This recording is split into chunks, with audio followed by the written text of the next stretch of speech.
Hi, my name's Renee Johnston. Tonight I'm going to be talking to you about cognitivism. Initially, I'm going to be identifying a learning experience from my time as a student. I'm going to be analysing that experience and looking at the principles of cognitivism that were involved. I'm going to be looking at the quality of that learning as well as the strengths and limitations from that example about cognitivism. I'm also going to be looking at Bloom's and the solo taxonomy and looking at how I guess that sort of relates to the example. So starting with the experience, mine was really simple. I guess I was thinking about the very simple rhyme, I before E except after C. And yeah, I guess in terms of the principles of cognitivism, this is a rhyme, and that's a mnemonic, I need to learn to say this, a mnemonic device which really assisted my memory to recall, is it I before E or is it E before I? So in terms of the quality of the learning, I felt that the quality was really high from this rhyme. I still use it to this day. I feel like it's almost has 100% strike rate. Someone might actually know that's not true, but I feel like I've never put a foot wrong using this rhyme, and as I said, still use it to today. In terms of the benefits, I feel like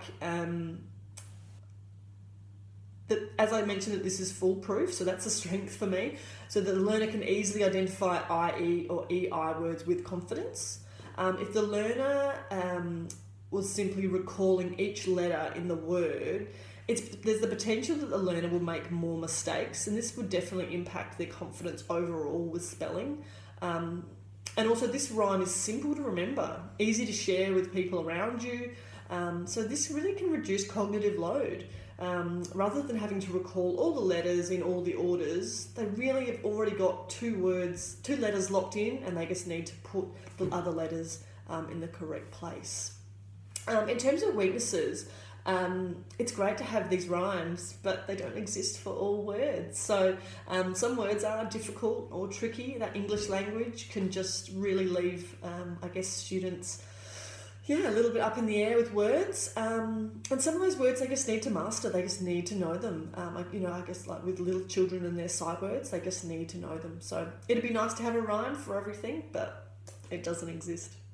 And I guess, I always feel like this rhyme was really easy to remember, and for me, I never had a problem using it, but I guess, there's students out there that maybe don't find it that easy to remember or decipher, and so the outcome is really dependent on the learner recalling that rhyme, interpreting it correctly, and then applying it to their words. So I feel like it's foolproof, but, potentially it isn't for everybody.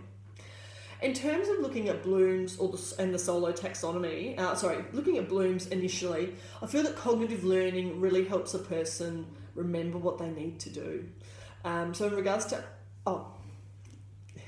so remembering obviously is the first level, so I feel like that ticks that box.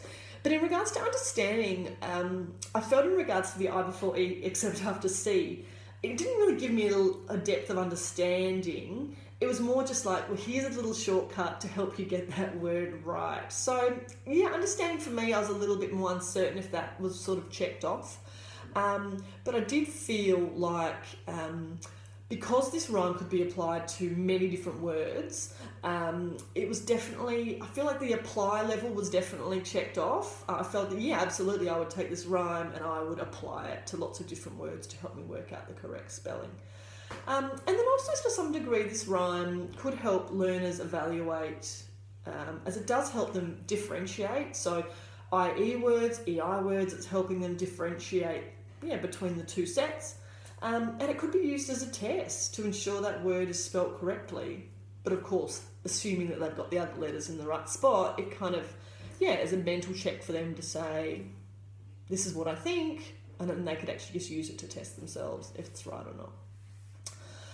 And then looking to the solo taxonomy, I feel like pre-structural students would be, in that moment they'd be saying, I don't know how to spell these IE or EI words.